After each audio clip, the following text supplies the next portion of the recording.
ਦੋਸਤੋ ਇਹ 'ਚ ਕੋਈ ਸ਼ੱਕ ਨਹੀਂ ਹੈ, ਜਦੋਂ ਵੀ ਕਿਸੇ ਨੂੰ ਕੋਈ ਮੁਸ਼ਕਲ ਪੈਂਦੀ ਹੈ, ਜਦੋਂ ਵੀ ਕਿਸੇ ਨੂੰ ਕੋਈ ਪੀੜਾ ਪੈਂਦੀ ਹੈ ਤਾਂ ਰੱਬ ਤੋਂ ਪਹਿਲਾਂ ਡਾਕਟਰ ਦੀ ਯਾਦ ਆਉਂਦੀ ਆ। ਇਸ ਤਰ੍ਹਾਂ ਹੋਇਆ 에ਅਰ ਕੈਨੇਡਾ ਦੀ ਫਲਾਈਟ ਦੇ ਵਿੱਚ, ਜਿੱਥੇ ਇੱਕ 32 ਸਾਲਾ ਨੌਜਵਾਨ ਦੀ ਤਬੀਅਤ ਇੱਕਦਮ ਖਰਾਬ ਹੋ ਜਾਂਦੀ ਹੈ ਤਾਂ ਅਨਾਉਂਸਮੈਂਟ ਕੀਤੀ ਜਾਂਦੀ ਹੈ ਕਿ ਜੇਕਰ ਕੋਈ ਡਾਕਟਰ ਹੈਗਾ ਇਸ ਫਲਾਈਟ ਦੇ ਵਿੱਚ ਤਾਂ ਮਦਦ ਕੀਤੀ ਜਾਵੇ, ਇੱਥੇ ਆ ਕੇ ਬਚਾਅ ਕੀਤਾ ਜਾਵੇ ਉਸ ਨੌਜਵਾਨ ਦਾ ਜਿਹਦੀ ਤਬੀਅਤ ਬਹੁਤ ਜ਼ਿਆਦਾ ਖਰਾਬ ਹੁੰਦੀ ਆ।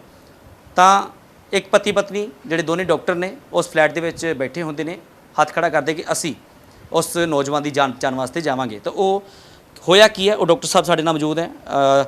ਪਤੀ ਪਤਨੀ ਦੋਨੇ ਡਾਕਟਰ ਨੇ। ਸਵਾਗਤ ਹੈ ਡੇਲੀ ਪੋਸਟ ਪੰਜਾਬੀ ਦੇ ਉੱਤੇ। ਸਭ ਤੋਂ ਪਹਿਲਾਂ ਆਪਣੇ ਬਾਰੇ ਜਾਣਕਾਰੀ ਦਿਓ। ਮੈਂ ਡਾਕਟਰ ਸਤਿੰਦਰਜੀਤ ਸਿੰਘ ਬਜਾਜ ਹਾਂ ਜੀ। ਮੈਂ ਸਰਜਰੀ ਯੂਨਿਟ ਦਾ ਹੈੱਡ ਹਾਂ ਸਿਵਲ ਹਸਪੀਟਲ ਜਲੰਧਰ ਦੇ DNB ਦਾ ਇੰਚਾਰਜ।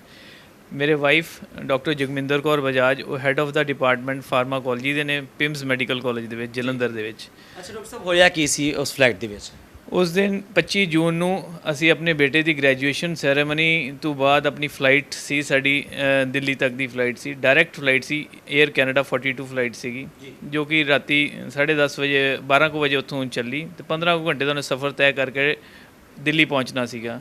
ਲਗਭਗ 7 ਘੰਟੇ ਬੀਤੇ ਹੋਣੇ ਆ ਤੇ ਸਡਨਲੀ ਪਾਇਲਟ ਨੇ ਇੱਕ ਐਮਰਜੈਂਸੀ ਕਾਲ ਪਾਈ ਉਹਦੇ ਵਿੱਚ, ਜਿਹਦੇ ਵਿੱਚ ਉਹਨੇ ਕਾਲ ਕੀਤਾ ਕੋਈ ਫਲਾਈਟ ਵਿੱਚ ਕੋਈ ਵੀ ਡਾਕਟਰਸ ਹੈ ਪਲੀਜ਼ ਸਾਹਮਣੇ ਆਓ, ਕਿਉਂਕਿ ਇੱਕ ਬਿਜ਼ਨਸ ਕਲਾਸ ਵਿੱਚ ਇੱਕ ਪੇਸ਼ੈਂਟ ਹੈ, ਉਹ ਇੱਕ ਯੰਗ ਪਰਸਨ ਹੈ ਜਿਹਦੀ ਕਿ ਬਹੁਤ ਜ਼ਿਆਦਾ ਤਬੀਅਤ ਖਰਾਬ ਹੋ ਗਈ ਹੈ, ਤੇ ਪਲੀਜ਼ ਕਮ ਫਾਰਵਰਡ।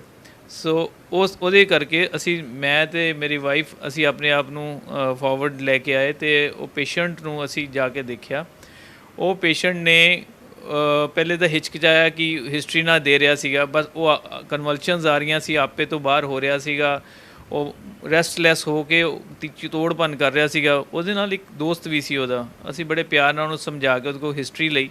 ਉਹਨੇ ਡਰਦੇ ਡਰਦੇ ਦੱਸਿਆ ਜੀ ਇਹ ਫਲਾਈਟ ਚੜ੍ਹਨ ਤੋਂ ਪਹਿਲੇ ਇਹਨੇ ਲਗਭਗ ਕਾਫੀ ਮਾਤਰਾ ਦੇ ਵਿੱਚ ਅਫੀਮ ਖਾਧੀ ਹੈ। ਉਸ ਤੋਂ ਬਾਅਦ ਇਹਨੇ ਫਲਾਈਟ ਦੇ ਵਿੱਚ ਵਿਸਕੀ ਦੇ 6-7 ਜਾਂ ਇਸ ਨਾਲ ਜ਼ਿਆਦਾ ਵੀ ਪੈਗ ਲਗਾਏ ਹੈ, ਜਿਸ ਕਰਕੇ ਇਹਦੀ ਹਾਲਤ ਇੱਦਾਂ ਦੀ ਹੋ ਗਈ ਹੈ। ਇਮੀਡੀਏਟਲੀ ਅਸੀਂ ਫਿਰ ਐਕਸ਼ਨ ਵਿੱਚ ਆਏ, ਉਹਦੀ ਆਕਸੀਜਨ ਦੇਖੀ 80% ਤੋਂ ਲੈ ਕੇ 90% ਦੇ ਵਿੱਚ ਫਲਕਚੁਏਟ ਹੋ ਰਹੀ ਸੀ, ਉਹ ਰੈਸਟਲੈਸ ਬਹੁਤ ਜ਼ਿਆਦਾ ਸੀ, ਪਿਊਪਿਲ ਉਹਦੇ ਪਿਨ ਪੁਆਇੰਟ ਤਾਂ ਨਹੀਂ ਸੀ ਪਰ ਕੰਸਟ੍ਰਿਕਟਿਡ ਜ਼ਰੂਰ ਸੀਗੇ। ਤਾਂ ਹੁਣ ਇਹ ਤੈਅ ਕਰਨਾ ਕਿ ਇਹ ਰਾਦਰ ਜਿਹੜੀ ਓਪੀਅਮ ਐਡਿਕਸ਼ਨ ਕਰਕੇ ਉਹਨੂੰ ਕੋਈ ਵਿਦਡਰੋਲ ਹੈ ਜਾਂ ਫਿਰ ਉਹਦੀ ਕੋਈ ਟੌਕਸਿਸਿਟੀ ਹੈ, ਇਹ ਕਹਿਣਾ ਬੜਾ ਮੁਸ਼ਕਿਲ ਹੋ ਰਿਹਾ ਸੀਗਾ। ਅਤੇ ਗਰਾਊਂਡ ਸਟਾਫ ਜਿਹੜੇ ਗਰਾਊਂਡ ਡਾਕਟਰਸ ਦੇ ਨਾਲ ਅਸੀਂ ਤਾਲਮੇਲ ਬਣਾਇਆ ਪਾਇਲਟ ਦੇ ਥਰੂ, ਅਤੇ ਉਹਨਾਂ ਨੂੰ ਸਾਰੀ ਸਿਚੁਏਸ਼ਨ ਸਮਝਾਈ। ਫਿਰ ਉਹਨਾਂ ਨੂੰ ਸਮਝਾਇਆ ਕਿ ਅਸੀਂ ਇਹਦੇ ਵਿੱਚ ਜੋ ਨੈਲੋਕਸਨ ਹੈ ਐਂਟੀਡੋਟ ਉਹ ਦੇ ਨਹੀਂ ਸਕਦੇ, ਕਿਉਂਕਿ ਇਸ ਵਕਤ ਟੌਕਸਿਸਿਟੀ ਪੱਕੀ ਪਤਾ ਨਹੀਂ ਲੱਗ ਰਹੀ ਹੈ, ਵਿਦਡਰਾਲ ਵੀ ਹੋ ਸਕਦਾ, ਅਗਰ ਆਪਾਂ ਲਗਾਉਂਦੇ ਹਾਂ ਤਾਂ ਉਹਦੀ ਹਾਲਤ ਹੋਰ ਵੀ ਹੋ ਸਕਦੀ ਹੈ ਅਤੇ ਤੁਹਾਨੂੰ ਐਮਰਜੈਂਸੀ ਲੈਂਡਿੰਗ ਕਰਨੀ ਪੈ ਸਕਦੀ ਹੈ, ਜੋ ਕਿ UK ਜਾਂ ਬਰਲਿਨ, ਜੋ ਕਿ ਅਗਲਾ ਸਟੇਸ਼ਨ ਸੀ ਜਰਮਨੀ ਦਾ, ਉੱਥੇ ਉਹਨਾਂ ਨੂੰ ਲੈਂਡ ਕਰਨਾ ਪਏਗਾ, ਜਿਹਦੇ ਕਰਕੇ ਉਹਨਾਂ ਨੂੰ ਪੇਸ਼ੈਂਟਸ ਨੂੰ ਜੋ ਪਰੇਸ਼ਾਨੀ ਹੋਣੀ ਸੀਗੀ, ਪਲੱਸ ਏਅਰਲਾਈਨ ਨੂੰ ਜੋ ਚਾਰਜਿਸ ਪੈਣੇ ਸੀਗੇ, ਪਲੱਸ ਜੋ ਪੈਸੰਜਰਸ ਨੂੰ ਪਰੇਸ਼ਾਨੀ ਹੋਣੀ ਸੀ, ਉਹ ਤੋਂ ਆਪਾਂ ਕਹਿਣੇ ਤੋਂ ਬਾਹਰ ਹੈਗੇ ਹਾਂ। ਅਤੇ ਫਿਰ ਦੁਬਾਰਾ ਉਹਨੂੰ ਰੀਅਸੈਸ ਕੀਤਾ। ਰੀਅਸੈਸ ਕਰਕੇ ਅਸੀਂ ਉਹਨਾਂ ਦੀ ਐਮਰਜੈਂਸੀ ਕਿੱਟ ਵਿੱਚ ਇੱਕ ਟੇਬਲੇਟ ਲੋਰੈਜ਼ੀਪੈਮ ਹੁੰਦੀ ਹੈ, ਜੋ ਕਿ ਕੈਲਕੂਲੇਟਿਡ ਰਿਸਕ ਦੇ ਨਾਲ ਆਕਸੀਜਨ ਨੂੰ ਰੈਗੂਲਰਲੀ ਮੋਨੀਟਰ ਕਰਦੇ ਹੋਏ ਅਸੀਂ ਨੀਚੇ ਉਹਨਾਂ ਦੇ CMO ਜੋ ਸੀ ਡਾਕਟਰ ਜਿਮ ਚੁੰਗ ਦੇ ਨਾਲ ਰਾਬਤਾ ਬਣਾ ਕੇ ਅਸੀਂ ਉਹਨਾਂ ਨੂੰ ਸਬ ਲਿੰਗੁਅਲੀ ਇੱਕ ਸਟਾਰਟ ਕੀਤੀ। ਉਹਦੇ ਨਾਲ ਕੀ ਹੋਇਆ ਕਿ ਪੇਸ਼ੈਂਟ ਥੋੜ੍ਹਾ ਜਿਹਾ ਟਿਕਿਆ, ਫਿਰ ਅੱਧੇ ਘੰਟੇ ਬਾਅਦ ਫਿਰ ਰਿਪੀਟ ਕੀਤੀ, ਰੈਗੂਲਰ ਰੈਪੀਟੀਸ਼ਨਸ ਬਾਅਦ 3 ਜਾਂ 4 ਰੈਪੀਟੀਸ਼ਨਸ ਬਾਅਦ ਪੇਸ਼ੈਂਟ ਬਿਲਕੁਲ ਠੀਕ ਹੋ ਗਿਆ, ਕਾਮ ਡਾਊਨ ਹੋ ਗਿਆ। ਅਤੇ ਜਦੋਂ ਫਲਾਈਟ ਲੈਂਡ ਹੋਈ ਤਾਂ ਹੀ ਵਾਸ ਪਰਫੈਕਟਲੀ ਵੈਲ। ਉਹਦੇ ਵਾਸਤੇ ਐਂਬੂਲੈਂਸ ਮੈਕਸ ਹਸਪੀਟਲ ਦੀ ਤਿਆਰ ਸੀ, ਲੇਕਿਨ ਉਹਨੂੰ ਐਂਬੂਲੈਂਸ ਦੀ ਜ਼ਰੂਰਤ ਹੀ ਨਹੀਂ ਪਈ, ਉਹ ਆਪਣੇ ਪੈਰਾਂ 'ਤੇ ਚੱਲਦਾ ਹੋਇਆ ਘਰ ਨੂੰ ਗਿਆ। ਅੰਦਰ ਫਲੈਟ ਦੇ ਹਾਲਾਤ ਉਹਦੇ ਕੀ ਤੋੜਪਨ ਕਰਦਾ ਪਿਆ ਸੀ ਲਗਾਤਾਰ? ਉਹ ਬਹੁਤ ਹਾਈਪਰ ਹੋ ਚੁੱਕਾ ਸੀ, ਆਪੇ ਤੋਂ ਬਾਹਰ ਸੀਗਾ, ਅੱਖਾਂ ਉਹਦੀਆਂ ਪੁੱਠੀਆਂ ਪੈ ਜਿਹੀਆਂ, ਵਿੱਚ ਉਹਨੂੰ ਕਨਵਲਸ਼ਨਸ ਜਾਂ ਥੋੜ੍ਹੇ ਜਿਹਨੂੰ ਤੁਸੀਂ ਦੌਰੇ ਵੀ ਕਹਿੰਦੇ ਉਹ ਵੀ ਪੈ ਰਹੇ ਸੀਗੇ, ਤੋੜਪਨ ਕਰਨ ਦੀ ਕੋਸ਼ਿਸ਼ ਕਰ ਰਿਹਾ ਸੀ, ਉੱਚੀ ਚੀਖ ਰਿਹਾ ਸੀ ਕਿ ਮੈਂ ਪਲੇਨ ਤੋਂ ਛਾਲ ਮਾਰਨੀ ਆ। 3-4 ਬੰਦਿਆਂ ਨੂੰ ਪਕੜਿਆ ਸੀ, ਕੰਟਰੋਲ ਨਹੀਂ ਹੋ ਪਾ ਰਿਹਾ ਸੀਗਾ। ਸੋ ਉਹਦੀ ਹਾਲਤ ਨਾਜ਼ੁਕ ਹੁੰਦੀ ਜਾ ਰਹੀ ਸੀ, ਆਕਸੀਜਨ ਵੀ ਘਟਦੀ ਜਾ ਰਹੀ ਸੀ, ਸਾਹ ਵੀ ਔਖਾ ਹੋ ਰਿਹਾ ਸੀ ਉਦੋਂ। ਜੇ ਬਾਈ ਦੇ ਵੇ ਨਾ ਤੁਹਾਡੀ ਟੀਮ ਨਾ ਤੁਸੀਂ ਦੋਨੇ ਨਾ ਗਏ ਹੁੰਦੇ ਜਾਂ ਫਿਰ ਹੋਰ ਵੀ ਕੋਈ ਡਾਕਟਰ ਉੱਥੇ ਨਾ ਹੁੰਦਾ ਤਾਂ ਫਿਰ ਲੱਗਦਾ ਕਿ ਉਹਦੀ ਜਾਨ ਨੂੰ ਵੀ ਖਤਰਾ ਹੋ ਸਕਦਾ ਸੀ? ਜੀ ਹਾਂ, ਇਹ ਕੌਨਸੀਕੁਐਂਸਿਸ ਗ੍ਰੇਵ ਹੋ ਸਕਦੇ ਸੀਗੇ ਕਿ ਜਾਂ ਤਾਂ ਉਹਨਾਂ ਨੂੰ ਐਮਰਜੈਂਸੀ ਲੈਂਡਿੰਗ ਕਰਨੀ ਪੈ ਸਕਦੀ ਸੀਗੀ ਅਗਰ ਨਾ ਕੰਟਰੋਲ ਵਿੱਚ ਹੁੰਦੇ, ਅਤੇ ਉਹਦੀ ਲਾਈਫ 'ਤੇ ਵੀ ਪੂਰਾ ਖਤਰਾ ਬਣਿਆ ਹੋਇਆ ਸੀਗਾ ਜੀ। ਅੱਛਾ ਮੈਮ, ਤੁਹਾਡਾ ਕੀ ਨਾਮ ਹੈ? मेरा नाम डॉक्टर जगमिंदर बजाज है। ਪਹਿਲਾਂ ਤੁਹਾਨੂੰ ਪਤਾ ਲੱਗਾ ਜਾਂ ਤੁਹਾਨੂੰ ਪਤਾ ਲੱਗਾ ਤੇ ਕਿਆ ਦੋਨਾਂ ਨੂੰ ਪਤਾ ਲੱਗਾ ਇਕੱਠੇ ਦੇ ਇਕੱਠੇ ਚਲੇ? नहीं, पहला डॉक्टर साहब गए क्योंकि मैं एक बेसिक डिपार्टमेंट है फार्माकोलॉजी, मेरा मेन वर्क डॉक्टर्स ਦੀ ਟੀਚਿੰਗ ਦਾ ਹੈ।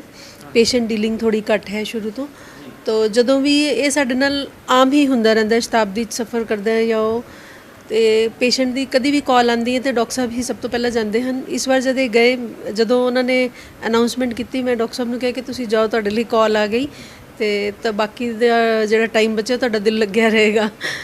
ਬਟ ਅਸੀਂ ਨਹੀਂ ਜਾਣਦੇ ਸੀ ਕਿ ਪੇਸ਼ੈਂਟ ਦੀ ਤਬੀਅਤ ਇੰਨੀ ਸੀਰੀਅਸ ਹੋਏਗੀ ਜਾਂ ਇਹ ਇਹੋ ਜਿਹੀ ਸਿਚੁਏਸ਼ਨ ਹੈ। ਡਾਕਟਰ ਸਾਹਿਬ ਨੇ ਜਦ ਜਾ ਕੇ ਦੇਖਿਆ ਤਾਂ ਫਿਰ ਇਹ ਵਾਪਸ ਆਏ ਔਰ ਕਿਹਾ ਕਿ ਇਸ ਵਾਰ ਤੇਰੀ ਜ਼ਰੂਰਤ ਆ ਪਈ ਹੈ, ਕਿਉਂਕਿ ਡਰੱਗਸ ਨਾਲ ਡੀਲਿੰਗ ਸਾਡਾ ਮੇਰਾ ਮੇਨ ਸਬਜੈਕਟ ਹੀ ਫਾਰਮਾਕੋਲੋਜੀ। ਤੋ ਇਸ ਪੇਸ਼ੈਂਟ ਨੇ ਅਫੀਮ ਤਾਂ ਲਈ ਹੋਈ ਸੀ, ਉਹਦੇ ਵਿੱਚ ਓਪੀਓਇਡਸ ਹੁੰਦੇ ਹਨ ਜੋ ਕਿ ਸਾਡੇ ਸੈਂਟਰਲ ਨਰਵਸ ਸਿਸਟਮ ਨੂੰ ਜਾਂ ਬ੍ਰੇਨ ਨੂੰ ਡਿਪਰੈਸ ਕਰਦੇ ਹਨ। ਨਾਲ ਹੀ ਇਸਨੇ ਕਾਫੀ ਮਾਤਰਾ ਵਿੱਚ ਅਲਕੋਹਲ ਲੈ ਲਈ ਸੀ, ਵਿਸਕੀ ਫਲਾਈਟ ਦੇ ਵਿੱਚ ਇਹਨੇ ਕਾਫੀ ਮਾਤਰਾ ਵਿੱਚ ਲਈ ਜੋ ਸਾਡੇ ਬ੍ਰੇਨ ਨੂੰ ਹੋਰ ਡਿਪਰੈਸ ਕਰਦੀ ਹੈ। ਤੇ ਉਸ ਤੋਂ ਬਾਅਦ ਇਹ ਪੇਸ਼ੈਂਟ ਰੈਸਟਲੈਸ ਹੋ ਗਿਆ, ਇਹਨੂੰ ਕਨਵਲਜਨਸ ਆਉਣ ਲੱਗ ਗਈਆਂ। ਬਟ ਇਹ ਕਲੀਅਰਲੀ ਨਹੀਂ ਅਸੀਂ ਕਹਿ ਸਕਦੇ ਸੀ ਕਿ ਇਹਨੂੰ ਓਪੀਅਮ ਦੀ ਵਿਡਰੋਲ ਹੋ ਰਿਐਕਸ਼ਨ ਹੋ ਰਿਹਾ ਜਾਂ ਇਹਨੂੰ ਕਿਸੇ ਤਰ੍ਹਾਂ ਦੀ ਕੋਈ ਟੌਕਸਿਸਿਟੀ ਹੋ ਰਹੀ ਹੈ, ਉਹ ਕਹਿ ਪਾਉਣਾ ਬਹੁਤ ਮੁਸ਼ਕਿਲ ਸੀ। ਸੋ ਉਹਦਾ ਪਿਊਪਿਲ ਕੰਸਟ੍ਰਿਕਟਿਡ ਸੀ ਪਰ ਪਿਨ ਪੁਆਇੰਟ ਨਹੀਂ ਸੀ। ਅਜਿਹੇ ਵਿੱਚ ਅਗਰ ਅਸੀਂ ਉਹਨੂੰ ਇੰਜੈਕਸ਼ਨ ਨੈਲੋਕਸੋਨ ਦਿੰਦੇ ਤੇ ਐਕਿਊਟ ਵਿਦਡਰਾਲ ਸਿੰਪਟਮ ਪ੍ਰੈਸੀਪਿਟੇਟ ਹੋ ਸਕਦੇ ਸੀ, ਜਿਸ ਵਾਸਤੇ ਫਿਰ ਐਮਰਜੈਂਸੀ ਲੈਂਡਿੰਗ ਮਸਟ ਹੋ ਜਾਣੀ ਸੀ। ਦੂਸਰਾ, ਜੇ ਅਸੀਂ ਕੁਝ ਵੀ ਨਾ ਕਰਦੇ, ਓਪੀਅਮ ਟੌਕਸਿਸਿਟੀ ਹੁੰਦੀ, ਵਿਸਕੀ ਵੀ ਲਈ ਹੋਈ ਸੀ, ਤਾਂ ਉਹਨੂੰ ਕੋਈ ਵੀ ਦਵਾਈ ਦਿੰਦੇ ਤਾਂ ਰੈਸਪੀਰੇਟਰੀ ਡਿਪਰੈਸ਼ਨ ਦਾ ਫਿਰ ਵੀ ਡਰ ਰਹਿਣਾ ਸੀ। ਇਸ ਲਈ ਉਹਦੀ ਸਿਚੁਏਸ਼ਨ ਨੂੰ ਕਲੋਜ਼ਲੀ ਮੋਨੀਟਰ ਕਰਦੇ ਹੋਇਆਂ, ਉਹਦੇ ਆਕਸੀਜਨ ਲੈਵਲਸ ਨੂੰ ਮੋਨੀਟਰ ਕਰਦੇ ਹੋਇਆਂ, ਉਹਨਾਂ ਦੇ ਗਰਾਊਂਡ ਸਟਾਫ ਨਾਲ ਅਸੀਂ ਰਾਬਤਾ ਕਾਇਮ ਕੀਤਾ ਤੇ ਉਹਨੂੰ ਕੈਲਕੂਲੇਟਿਡ ਰਿਸਕ ਜਿਹਨੂੰ ਅਸੀਂ ਕਹਿ ਸਕਦੇ ਹਾਂ ਲੈ ਕੇ ਉਹਨੂੰ ਸ਼ਾਂਤ ਕਰਨ ਵਾਸਤੇ ਲੋਰੈਜ਼ੀਪੈਮ ਲੋ ਡੋਜ਼ ਯੂਜ਼ ਕੀਤੀ। ਤੋ ਤਾਂ ਬਹੁਤ ਸਾਰੀ ਸਰ ਮੁਸੀਬਤ ਸੀ ਜਿਹੜੀ ਉਸ ਫਲਾਈਟ ਵਿੱਚ ਆ ਸਕਦੀ, ਜਿਹੜੇ ਹੋਰ ਵੀ ਪੈਸੇਂਜਰ ਸਨ ਉਹਨਾਂ ਨੂੰ ਵੀ, ਤੇ ਜੇਕਰ ਉਸ ਨੌਜਵਾਨ ਨੂੰ ਕੁਛ ਹੋ ਜਾਂਦਾ ਫਿਰ ਵੀ ਵੱਡੀ ਮੁਸੀਬਤ ਸੀ। ਤਾਂ ਇਹਦੇ ਵਾਸਤੇ ਉੱਥੇ ਸਰਕਾਰ ਨੇ ਇਹ ਵੀ ਸਾਨੂੰ ਪਤਾ ਲੱਗਾ ਕਿ ਸਨਮਾਨਿਤ ਕੀਤਾ ਤੁਹਾਨੂੰ award। ਜੀ ਹਾਂ, ਉਹਨਾਂ ਨੇ ਸਾਨੂੰ ਇੱਕ ਪ੍ਰਸ਼ੰਸਾ ਪੱਤਰ ਸਾਨੂੰ ਦਿੱਤਾ ਹੈ ਸਨਮਾਨ ਵਜੋਂ, ਜੋ ਕਿ ਉਸ ਰਾਤ ਆਪਾਂ ਉਸ ਫਲਾਈਟ ਦੇ ਵਿੱਚ ਉਸ ਪੇਸ਼ੈਂਟ ਦੀ ਹੈਲਪ ਕੀਤੀ, ਜੋ ਕਿ ਉਹਨਾਂ ਦੇ CMO ਜਿਮ ਚੁੰਗ ਵੱਲੋਂ ਸਾਨੂੰ ਇਸ਼ੂ ਹੋਇਆ। ਪਲੱਸ ਉਹਨਾਂ ਨੇ ਇੱਕ 30% ਸਾਨੂੰ ਕੂਪਨ ਵੀ ਦਿੱਤਾ ਐਜ਼ ਅ ਜੈਸਚਰ ਆਫ ਨੋਬਿਲਟੀ ਕਿ ਤੁਸੀਂ ਨੈਕਸਟ ਫਲਾਈਟ ਵਾਸਤੇ ਤੁਸੀਂ ਸਾਡੇ ਨਾਲ ਟਰੈਵਲ ਕਰੋਗੇ, ਤੁਹਾਨੂੰ 30% ਕਪਲ ਨੂੰ ਆਫ ਹੋਏਗਾ ਜੀ। ਅੱਛਾ ਸਰ, ਦਿਲ ਨੂੰ ਤਸੱਲੀ ਮਿਲਦੀ ਜਦੋਂ ਅਸੀਂ ਇਸ ਤਰ੍ਹਾਂ ਕਿਸੇ ਦੇ ਕੰਮ ਆਨੇ। ਵੈਸੇ ਤੇ ਡਾਕਟਰ ਜਿਹੜੇ ਨੇ ਹਮੇਸ਼ਾ ਅਗਾਂਹ ਵਧਦੇ ਨੇ ਲੋਕਾਂ ਦੀ ਜਾਨ ਬਚਾਉਣ ਵਾਸਤੇ, ਪਰ ਜਦੋਂ ਇਸ ਤਰ੍ਹਾਂ ਦਾ ਮਾਹੌਲ ਬਣ ਜਾਂਦਾ ਹੈ, ਤੁਸੀਂ ਇੰਜੋਇਮੈਂਟ ਕਰਨਗੇ, ਘੁੰਮਣ ਫਿਰਨਗੇ ਤੇ ਉੱਥੇ ਤੁਹਾਨੂੰ ਮਰੀਜ਼ ਮਿਲ ਜਾਂਦਾ, ਤੁਸੀਂ ਉਹ ਸਾਰਾ ਕੁਝ ਛੱਡ ਕੇ ਮਰੀਜ਼ ਦੀ ਦੇਖਭਾਲ ਸ਼ੁਰੂ ਹੋ ਜਾਂਦੀ ਹੈ, ਦਿਲ ਨੂੰ ਤਸੱਲੀ ਮਿਲਦੀ। ਇੱਕ ਡਾਕਟਰ ਦਾ ਧਰਮ ਹੀ ਪੇਸ਼ੈਂਟ ਦੇ ਆਲੇ ਦੁਆਲੇ ਘੁੰਮਦਾ ਹੈਗਾ, ਉਹਦੀ ਜਾਨ ਬਚਾਉਣ 'ਚ ਰਹਿੰਦਾ। ਮੈਂ ਤਾਂ ਵੈਸੇ ਹੀ ਸਰਜਨ ਹਾਂ, ਮੇਰੇ ਕੋਲ ਸਾਰੇ ਕੇਸਿਸ ਹੀ ਇੱਦਾਂ ਹੁੰਦੇ, ਮੈਂ ਤਾਂ ਬਿਨਾਂ ਸੋਚਿਆ ਹੀ ਜਿਵੇਂ ਆਪਾਂ ਪੇਸ਼ੈਂਟ ਕੋਈ ਆਉਂਦਾ ਇਮੀਡੀਏਟਲੀ ਉਹਦੀ ਹੈਲਪ ਕਰਨ ਦੀ ਕੋਸ਼ਿਸ਼ ਕਰੀਦੀ ਤਾਂ ਕਿ ਉਹਦੇ ਅਗਰ ਇੱਕ ਵੀ ਸਾਹ ਬਚਾ ਸਕੀਏ ਤਾਂ ਕੋਸ਼ਿਸ਼ ਪੂਰੀ ਹੀ ਰਹਿੰਦੀ ਹੈ। ਬਾਕੀ ਜਦੋਂ ਇਹੋ ਜਿਹਾ ਕਦੀ ਸਫਲਤਾ ਮਿਲਦੀ ਹੈ, ਦਿਲ ਨੂੰ ਜੋ ਸਕੂਨ ਮਿਲਦਾ ਹੈ, ਐਂ ਲੱਗਦਾ ਅਸੀਂ ਵਾਹਿਗੁਰੂ ਨੂੰ ਪ੍ਰਾਪਤੀ ਕਰ ਲਈ ਹੈਗੀ ਹੈ। ਜਦੋਂ ਨੌਜਵਾਨ ਫਲੈਟ ਤੋਂ ਥੱਲੇ ਉਤਰਿਆ ਉਸ ਤੋਂ ਬਾਅਦ ਤੁਹਾਡੇ ਨਾਲ ਮਿਲਿਆ ਸਹੀ? ਨੌਜਵਾਨ ਬੜਾ ਖੁਸ਼ ਹੋ ਕੇ ਸਮਾਈਲ ਕਰਕੇ ਸਾਨੂੰ ਵੇਵ ਕਰਕੇ ਹੈਂਡਸ਼ੇਕ ਕਰਕੇ ਗਿਆ, ਬਟ ਉਹ ਥੋੜਾ ਡਰ ਰਿਹਾ ਸੀਗਾ ਕਿ ਮੈਨੂੰ ਕੋਈ ਮੇਰੇ ਤੇ ਕਾਰਵਾਈ ਨਾ ਹੋ ਜਾਏ, ਲੇਕਿਨ ਉਹ ਬੜਾ ਖੁਸ਼ ਸੀਗਾ ਕਿਉਂਕਿ ਉਹ ਆਪਣੇ ਪੈਰਾਂ ਤੇ ਵਾਪਸ ਜਾ ਸਕਿਆ। ਅੱਛਾ ਸਰ, ਉਹ ਪੰਜਾਬੀ ਨੌਜਵਾਨ ਸੀ ਜਾਂ ਉੱਥੋਂ? ਹਾਂਜੀ, ਉਹ ਕੋਈ ਟਰੱਕਿੰਗ ਦੇ ਵਿੱਚ ਸੀਗਾ, ਪੰਜਾਬੀ ਨੌਜਵਾਨ ਹੀ ਸੀਗਾ। ਆਈਡੈਂਟੀਟੀ ਉਹਦੀ ਡਿਸਕਲੋਜ਼ ਨਹੀਂ ਕੀਤੀ ਜਾ ਸਕਦੀ ਕਿਉਂਕਿ ਲੀਗਲ ਰੀਜ਼ਨਸ ਕਰਕੇ। ਬਾਕੀ 에ਅਰ ਕੈਨੇਡਾ ਦੇ ਸਟਾਫ ਨੇ ਸਾਰਿਆਂ ਨੇ ਸਾਨੂੰ ਖੜੇ ਹੋ ਕੇ ਅਪਲਾਉਡ ਕੀਤਾ, ਹੈਂਡਸ਼ੇਕਸ ਕੀਤੇ ਤੇ ਸਾਡਾ ਥੈਂਕਸ ਉਹਨਾਂ ਨੇ ਕੀਤਾ। ਸੋ ਬਿਲਕੁਲ ਧੰਨਵਾਦ ਡਾਕਟਰ ਸਾਹਿਬ, ਅਸੀਂ ਵੀ ਤੁਹਾਨੂੰ ਸਲਾਮ ਕਰਦੇ ਹਾਂ ਕਿਉਂਕਿ ਜਿਹੜੇ ਡਾਕਟਰ ਹੁੰਦੇ ਨੇ ਵਾਕਿਆ ਹੀ ਸਹੀ ਗੱਲ ਹੈ ਕਿ ਰੱਬ ਦਾ ਰੂਪ ਹੁੰਦੇ ਆ। ਤਾਂ ਡਾਕਟਰ ਦਾ ਜਿਹੜਾ ਫਰਜ਼ ਹੈ ਉਹ ਫਰਜ਼ ਨਿਭਾਇਆ, ਇੱਕ ਫਲਾਈਟ ਦੇ ਵਿੱਚ ਵੀ, ਜਦੋਂ ਕਿਤੇ ਟ੍ਰੇਨ ਦੇ ਵਿੱਚ ਵੀ ਅਸੀਂ ਸਫ਼ਰ ਕਰਦੇ ਹਾਂ ਉੱਥੇ ਵੀ ਹਮੇਸ਼ਾ ਜਦੋਂ ਕਿਸੇ ਨੂੰ ਮੁਸੀਬਤ ਹੁੰਦੀ ਹੈ ਤਾਂ ਅਨਾਉਂਸਮੈਂਟ ਕੀਤੀ ਜਾਂਦੀ ਹੈ ਕਿ ਕੋਈ ਡਾਕਟਰ ਹੈਗਾ ਤਾਂ ਇਸ ਜਗ੍ਹਾ 'ਤੇ ਜ਼ਰੂਰ ਪਹੁੰਚੋ ਤਾਂ ਜੋ ਅਸੀਂ ਇਸ ਨੌਜਵਾਨ ਦੀ ਜਾਂ ਇਸ ਮਹਿਲਾ ਦੀ ਜਾਨ ਬਚਾ ਸਕੀਏ। ਤਾਂ ਡਾਕਟਰ ਉਹੀ ਹੈ ਜਿਹੜਾ ਅਗਾਂਹ ਵੱਧ ਕੇ ਜਾਨ ਬਚਾਉਂਦਾ। ਕੈਮਰਾਮੈਨ ਵਿਸ਼ਾਲ ਦੇ ਨਾਲ ਸੁਖਚੈਨ ਸਿੰਘ, ਡੇਲੀ ਪੋਸਟ ਪੰਜਾਬੀ, ਅੰਮ੍ਰਿਤਸਰ।